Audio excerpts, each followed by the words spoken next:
আর যেমন মক্কা, সুবহানাল্লাহ, কি বিরাট modern city, modern holy city, সুবহানাল্লাহ। মক্কার সাথে আমাদের কলিজা, সুবহানাল্লাহ। আল্লাহর এমন নিয়ামত, মুসলমানদের আল্লাহ যে নিয়ামত দিছে, এমন নিয়ামত পৃথিবীতে আর আছে? কাবা শরীফ, আহা কি মজা। কালো কালো একটা চাদর দিয়ে ঢাকা। আমি দেখি আর বলি যে আল্লাহ, এত রং ফিয়া তুমি এই কালো রংটা পছন্দ করলা। এবড়ো থেবড়ো কতগুলা পাথর দিয়ে সাজানো ছোট্ট একটা ঘর, কি মায়া যে লাগে এই ঘরটা দেখলে। আল্লাহ কইল এই ঘরটা আমার, দুনিয়ার মানুষের এসে ঘরটারে তওয়াফ করো। সেই কবে আল্লাহ ঘোষণা করছেন, মানুষ সমানে যাইতেছে, দিনে যায়, রাত্রে যায়, হজে যায়, উমরায় যায়, রোজায় যায়, জনমের যাওয়া যাইতেছে আর ঘুরতেছে। পৃথিবীতে এত বড় বড় সুপার পাওয়ার একটা ঘর বানাক না। আমেরিকা তার হোয়াইট হাউসের পাশে একটা কালো ঘর বানায় বলুক যেটা আল্লাহর ঘর, তোমরা এসে তওয়াফ করো। দেখি কার ছাতায় তওয়াফ করতে যায়। যাবে কেউ যাবে না। ছোট্ট এই ঘরটি, সুবহানাল্লাহ, আমার কাছে মনে হয় কি জানেন, আমার কাছে মনে হয় যেন পৃথিবীর সব থেকে পাওয়ারফুল ম্যাগনেট দিয়ে এই ঘরটা তৈরি করা হয়েছে। দেখলেই ঘরে বলে আয় আমার কাছে আয়। আরে সুবহানাল্লাহ। মানুষ চতুর্দিকে ঘুরতে থাকে কাবা শরীফে, আর প্রাণ ভরে কাঁদতে থাকে। এটার হিকমতটা কি? হিকমতটা হচ্ছে যে প্রত্যেক ব্যক্তি তার প্রিয়জনকে বুকের সাথে জড়ায় ধরতে পারলে আনন্দ পায়, মনটা শান্তি হয়। হাজারো কষ্ট, হাজারো বেদনা, হাজারো দুঃখ, হাজারো পেরেশানি, প্রিয়জনকে বুকের সাথে ধরতে পারলে, বাবারে, মায়েরে, সন্তানকে বুকের সাথে জড়িয়ে ধরলে কলিজাটা আপাতত ঠান্ডা হয়ে যায়। ঠিক কিনা বলে? এটা সত্য কিনা? এই অনুভূতি কে সৃষ্টি করেছেন? আল্লাহ পাক সৃষ্টি করেছেন। এখন মোমেন বান্দার কাছে সবচাইতে প্রিয় কে? বউ, মা, ছেলে মেয়ে, নাকি কত? আল্লাহ। বলেন তো কে? সেই আল্লাহ ধরা ছোঁয়ার বাইরে, ধরাও যাবে না, ছোঁয়াও যাবে না, গন্ধও পাওয়া যায় না, স্পর্শও করা যায় না। কিন্তু আবেগটা তো আল্লাহ বানাইছেন। বুকের সাথে জড়ায় ধরতে পারলে বড় আনন্দ পাইতাম, মনটা ঠান্ডা হইতো, কলিজাটা ঠান্ডা হইতো।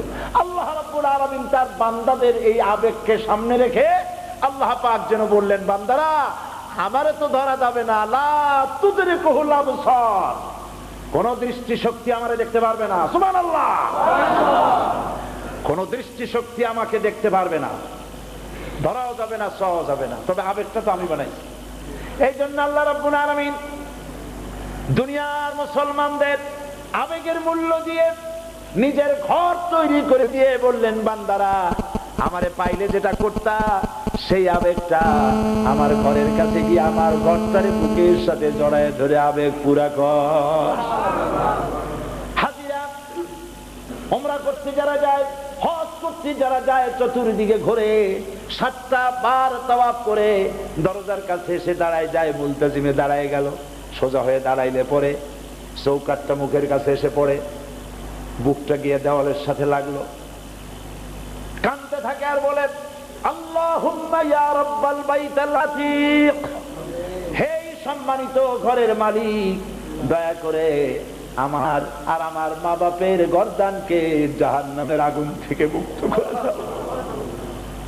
মানুষ এমন কান্দে, শত্রুর বাড়ির কাছে গিয়েও যদি মানুষ কান্দে, শত্রু দরজাটা না খুলে পারে না। এ কি শত্রুর ঘর? কার ঘর? রহমানুর রহিমের ঘর। মানুষ প্রাণ করে কাঁদতে থাকে, কত কথা বলতে থাকে। এই তাওয়াফ যখন করে, ষষ্ঠ তাওয়াফের একটা দোয়া আছে। ষষ্ঠ তাওয়াফের একটি দোয়া আছে। তাওয়াফ করার সময় অর্থ যারা জানে, আমি তো কখনো এই ষষ্ঠ তাওয়াফে চোখের পানি রাখতে পারি নাই। ষষ্ঠ তাওয়াফের দোয়া হচ্ছে, আল্লাহুম্মা ইন্না আলাইয়া হুকুকান কাসীরান ফীমা বাইনি ওয়া বাইনাকা, আয় আল্লাহ তাআলা, তোমার সাথে আমার অনেক দেনা পাওনা আছে, আর তোমার বান্দাদের সাথেও আমার অনেক দেনা পাওনা আছে। তোমার বান্দাদের কাছে আমার যত দেনা আছে ওই দেনাগুলি পরিশোধ করার তৌফিক তুমি আমারে দাও। আর যাদের কাছে আমি দেনা আছি, যারা মারা গেছে, দেনা পরিশোধ করতে পারি নাই, ওই দেনাগুলি পরিশোধের দায়িত্ব তুমি আল্লাহ দিয়ে দাও। আল্লাহ তাআলা, আমার কাছে তোমার দেনা ছিল অনেক, সমস্ত দেনা পরিশোধ করে দিয়েছো, আমারে চোখ দিয়েছো, নাক দিয়েছো, কান দিয়েছো, মুখ দিয়েছো, যৌবন দিয়েছো, বউ দিয়েছো, বাচ্চা দিয়েছো, টাকা দিয়েছো, ব্যবসা দিয়েছো। আমার কাছে তোমার যা দেনা ছিল সব দেনা শোধ করেছো, কিন্তু আমি তো তোমার দেনার কিছুই শোধ করতে পারি নাই। ও মাবুদ, তোমার দেনা শোধ করার একটাই পথ আছে।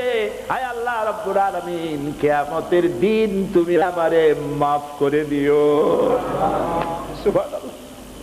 আল্লাহ যেন আজকের মাহফিলে যত মা বোন আসছেন, আজকের মাহফিলে যত পুরুষ এসেছেন, সকলকে কাবা শরীফ তাওয়াফ করার তৌফিক আল্লাহ দিয়ে দিন।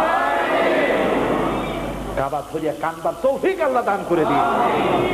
আমার জীবনের অনেক আশা ছিল, আল্লাহ তোমার এই ঘরটা তো তোমার এই গুনাহগার বান্দারে কতবার দেখাইছো, আমি হিসাব করতে পারবো না যে কতবার আল্লাহ দেখাইছেন। কোন কোন বছর 3 বার 4 বার আল্লাহ নিছেন, কিন্তু আল্লাহর ঘরের মধ্যে ঢুকতে পারি নাই। আমার চোখের সামনে কত রাজা বাদশাহ ঘরের মধ্যে ঢুকলো, আমি বাইরে দাঁড়াই এতিমের মতো কাঁদছি, আল্লাহ আমি একটা অযোগ্য মানুষ, তোমার ঘরটার মধ্যে যদি একটু ঢুকতে পারতাম। কোনো চান্স পাই না, বছরের পর বছর চলে যায়। ইরাক আর কুয়েতের যুদ্ধ শুরু হলো। বাদশাহ ফয়সাল, বাদশাহ ফাহাদ সারা পৃথিবী থেকে 400 স্কলারকে দাওয়াত দিলেন মীমাংসা বৈঠক মক্কায়, যুদ্ধবিরতি, যুদ্ধের মীমাংসা বৈঠক। সেই বৈঠকে পৃথিবী থেকে 400 স্কলারদের দাওয়াত দিলেন। আমি তো কোনো স্কলারে পড়ি না, আমি একটা ভাঙ্গা ছেঁড়া মানুষ। বাদশাহ আমাকেও দাওয়াত দিলেন। আমি প্লেনে যাওয়ার সময় মনে মনে বললাম, আল্লাহ সাক্ষী, আজকে আমার মনের কথা আপনাদের সামনে উজাড় করে বলতেছি। মনে মনে বললাম, আল্লাহ এই কদিন তো আমি গেছি, হজ করতে গেছি, ওমরা করতে গেছি, এবার তো রয়্যাল গেস্ট হয়ে, স্টেট গেস্ট হয়ে, বাদশার মেহমান হয়ে যাচ্ছি। তুমি দয়া করেছো বলি এটা সম্ভব হয়েছে। তুমি যদি ইচ্ছে করো এইবার একটা চান্স তুমি দিতে পারো, তোমার ঘরটা একটু ঢুকে দেখতাম। আল্লাহ কি মেহেরবানি, হোটেলে আমাদের জায়গা করে দিল। হোটেলে জায়গা দিয়ে আমাদেরকে প্রত্যেককে এক একটা ব্রিফকেস দিল, ওর মধ্যে কলম আছে, খাতা আছে, আরো কি কি আছে, আর আছে প্রোগ্রাম শিডিউল। আমরা ওখানে 1 সপ্তাহ থাকবো, কবে কি কি কি প্রোগ্রাম, কে কে বক্তৃতা করবে ইত্যাদি সবের মধ্যে আছে। ওর মধ্যে দেখি বৃহস্পতিবার সকাল 7:30টায় রাজকীয় মেহমানদের জন্য আল্লাহর ঘরের দরজা খুলে দেওয়া হবে। বিশ্বাস করুন, এইটা পড়া মাত্র আমি কাঁদতে ফেলছি। আল্লাহ তুমি তোমার গুনাহগার বান্দার দোয়া এইভাবে কবুল করলা। আমি কখন বাজবে 7:30, আমি তার অপেক্ষায় থাকি নাই। আমি গোসল করেছি, নতুন কাপড় চোপড় পরেছি, সারা রাত আল্লাহর ঘরের কাছে পড়ে রয়েছি, তাওয়াফ করেছি, তাহাজ্জুদ পড়েছি, ফজর পড়ে ঘরের দরজার কাছে দাঁড়ায় আছি, সারা রাত ঘুমাই নেই। দরজাটা খুললে আমি ঢুকবো এই নিয়ত করেছি, কিন্তু প্রথম ব্যক্তি আমি হতে পারলাম না। প্রথমে গভর্নমেন্টের লোক প্রথমে ঢুকালো, আজাদ কাশ্মীরের প্রেসিডেন্ট সরদার আব্দুল কাইয়ুব, তাকে ঢুকালো। 2 নম্বরে ঢুকালো আফগানিস্তানের মুজাহিদ কমান্ডার আব্দুর রব আর-সাইয়াদ আর-রাসূল, তাকে ঢুকালেন। 3 নম্বরে আল্লাহ পাক আমাকে চান্স দিলেন। ঘরের মধ্যে ঢুকলাম। এখন তো কাবা চতুর্দিকে, বাইরে যখন থাকে তখন কাবা যেদিকে আপনি সেদিকে ফিরে নামাজ পড়বেন, কিন্তু ভিতরে ঢুকলে চারদিকে কাবা। রাসূলুল্লাহ চারদিকে ফিরে নামাজ পড়েছেন। আমি 2 রাকাত করে নামাজ চারদিকে ফিরে পড়ে সিজদায় পড়ে গেলাম। আধা ঘন্টা সিজদায় পড়ে থাকলাম। বললাম, আল্লাহ দয়া করে যখন এই ঘরে ঢুকাইছো এই শরীরটার জন্য জাহান্নামের আগুন আরাম করে দিও। আমি আমার বাবার জন্য দোয়া করলাম, আমার দেশের জন্য দোয়া করলাম, যদ্দূর মনে পড়লো সকলের জন্য দোয়া করলাম। দোয়া করে আমার মনের মধ্যে হঠাৎ চিন্তা আসলো যে এই ঘরের মধ্যে 22-23 জন লোক একসঙ্গে ঢুকতে পারে, এর বেশি পারে না। মানুষ তো 400 লোক ঢুকাবে, আমি যদি এত সময় নেই তাহলে অন্যের উপরে জুলুম হবে। এই কথা মনে করে আমি মাথা উঁচু করেছি। পাশে দেখলাম রাজশাহী বিশ্ববিদ্যালয়ের vice chancellor doctor M A বারি, তিনিও আমার পাশে ছিলেন। দেখি বুড়া মানুষ, তার দাড়িগুলি ভিজে ভিজে পানি পড়তেছে, চোখের পানি। আমারে বললেন তাকায় দেখেন। আমি তাকাইলাম আল্লাহর ঘরের দরজার দিকে। দরজাটা ভিতরে খোলা, 22 মণ সোনা দিয়ে তৈরি করা আল্লাহর ঘরের দরজা। দরজার দিকে তাকালাম, দেখি সেখানে লেখা আছে ওয়াকালা রাব্বুকুম উদউনি আস্তাজিব লাকুম। তোমার প্রভু, তোমার রব তোমাকে বলেছে তুমি তোমার রবকে ডাকো। রব বলেছে তুমি ডাকো, আমি তোমার ডাকের সাড়া দেব। আমি আবার কাল্লাম, আল্লাহ আমি তো আমার দায়িত্ব পালন করেছি, আমি তোমার ডেকেছি, এবার তুমি আবার তোমার দায়িত্ব পালন করো। বন্ধুগণ, টাকা পয়সা তো অনেক আছে আপনাদের, বহু টাকা পয়সা আছে। হলিডে করতে আমেরিকা, হলিডে করার জন্য সিঙ্গাপুর, ব্যাংকক না গিয়া টাকা যাদের আছে হজ করবেন। আর রমজান মাস আসলে রোজার মাসে ওমরা করতে যাবেন। রাসূলুল্লাহ বলেছেন রমজান মাসে যে ওমরা করলো সেজন্য আমার সাথে হজ আদায় করলো।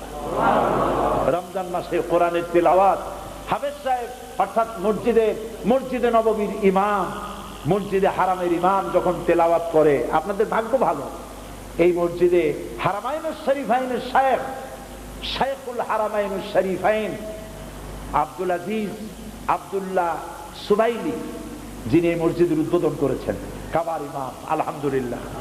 কাবার ইমাম আব্দুর রহমান আস-সুদাইলি, গতবার আমি যখন হসপিটালে ছিলাম তখন তিনি এখানে ইশার নামাজ আদায় করেছেন, আলহামদুলিল্লাহ বলবেন না? কারে কয় ইমাম, সুবহানাল্লাহ। আল্লাহর ঘরের ইমাম কি হাবিজাবি মানুষ হয় নাকি? রাসূলুল্লাহর মসজিদের ইমাম কি হাবিজাবি মানুষ হয় নাকি?